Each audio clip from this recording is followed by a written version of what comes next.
Halo, Assalamualaikum warahmatullahi wabarakatuh. Berjumpa lagi dengan channel saya, Dadi Siundi. Gimana kabarnya teman-teman hari ini? Semakin baik, dan semakin sangat baik. Itu yang saya harapkan dari teman-teman. Mudah-mudahan pada hari ini teman-teman sudah sehat semua, sudah baik semua, sudah bisa makan enak, sudah bisa tidur nyenyak, dan sudah bisa beraktivitas seperti biasa yang mungkin teman-teman lakukan dulu sebelum teman-teman ya terkena penyakit anxiety ini. Teman-teman, ya gimana kabarnya teman-teman hari ini ya?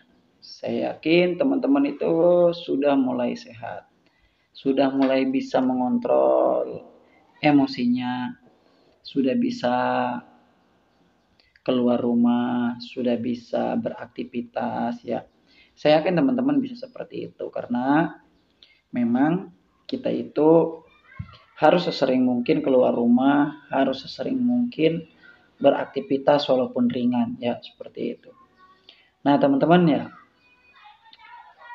bagi teman-teman yang mau mendukung channel saya, silahkan di-subscribe dulu channel saya, kemudian dibunyikan notifikasinya agar teman-teman mendapatkan info bahwa saya membuat video. Kalau saya lagi pengen membuat videonya, kalau lagi nggak pengen, waduh, kadang-kadang, apalagi kalau lagi banyak kerjaan, habis banyak kerjaan, ya saya biasanya capek, habis capek, saya malas bikin videonya. Nah, teman-teman ya, kali ini saya akan ngebahas tentang kita itu disepelekan oleh orang lain. Penyakit ini kita selaku penderita anxiety disorder dan GERD itu biasanya disepelekan oleh orang lain ya. Jadi saya ingin membangkitkan uh, semangat teman-teman untuk sembuh. Pada dasarnya ya, penyakit ini kan saya sebetulnya malas menyebut ini suatu penyakit.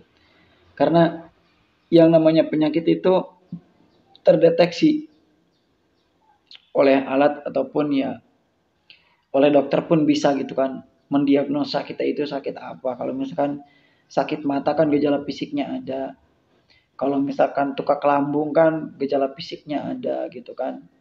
Kalau pokoknya adalah, tapi dengan psikosomatis itu gejala fisiknya itu tidak ada. Yang ada itu ya kita berbagai macam rasa, akhirnya yang penyakitnya itu tidak ditemukan di dalam tubuh kita. Kita sudah capek ronsen, kita sudah capek berobat, kita sudah capek USG, udah apa-apa gitu kan. Ternyata di dalam tubuh kita itu nggak ada sakitnya. Ya, jadi ketika orang melihat fisik kita, kan ada ya orang penderita anxiety itu yang bugar, yang badannya gemuk, itu banyak kan. Kelihatan mereka tidak sakit gitu kan. Tapi kadang mereka banyak mengeluh gitu kan.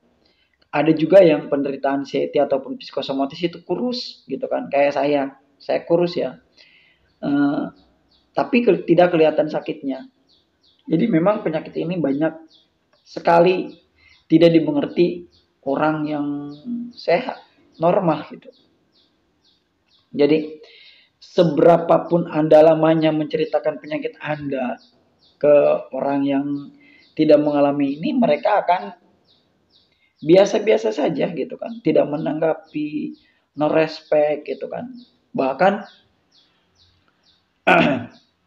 sebagian ada yang mentertawakan tentang penyakit kita ini.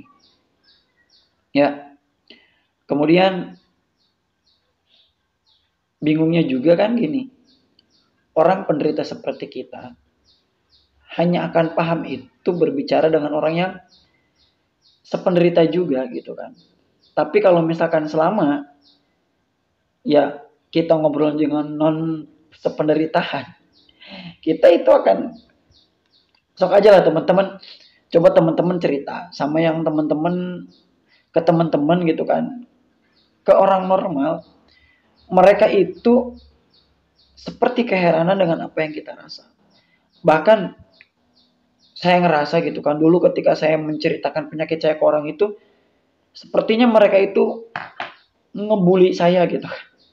Atau menganggap ini omongan aneh gitu bagi mereka. kita kan menceritakan apa yang dirasakan oleh diri kita kan gitu kan. Seperti jantung berdebar-debar, kemudian sakit di pinggang, kemudian segala sesuatu yang dirasa di dalam tubuh kita. Nah, ketika kita menceritakan kepada mereka, mereka itu akan keheranan dengan apa? Dengan tubuh kita gitu kan. Lu kan sehat katanya. Masa sih lu sakit gitu. Nah, selain daripada itu kadang mereka juga bingung dengan kalau kita mau jalan-jalan, kita udah mikir nanti gue pingsan jalan di mana gitu kan. Tapi mereka menguatkan ke kita. Lu nggak bakal apa-apa katanya di jalan juga. Kamu nggak bakal apa-apa. Tapi kita nggak bisa langsung menerima itu semua gitu kan. Saya nggak bisa menerima itu semua. Saya takut. Takut dengan sensasi di jalan timbul. Takut nanti bagaimana di jalan. Jadi banyak orang yang sedih gitu. Sedih dengan posisi dirinya yang sampai saat ini mungkin ya mereka belum ada yang memahami diri mereka gitu kan. Ada keluarga yang tidak paham gitu kan. Ada yang mereka dengan pasangannya tidak bisa dipahami. Ya, karena memang saya sendiri ngerasa demikian. Ketika saya dulu cerita ke orang-orang, emang Pak Deddy sakit apa? Saya cerita, saya sakit. Banyaklah sakit saya begini. Wih, segitu banyaknya sakitnya. Iya. Emang sakit apa? Pas dibilang kita mau sakit apa, kita bingung. Asam lambung. Masa asam lambung segitu banyaknya? Ya memang kenyataannya banyak. Nah, maka teman-teman dari sini perlu belajar tentang bagaimana kita membiasakan diri dengan supaya kita tidak ngobrol hal demikian kepada orang yang tidak pernah paham dengan penyakit kita. Ya maaf kata nih ya, mereka itu bukan mau mendukung kita kalau misalkan kita nyeritain terus penyakit kita. Keheranan, justru takutnya mereka mengadopsi omongan yang kurang mengenakan di kita, yang lebih nanti anxiety kita itu akan muncul lagi.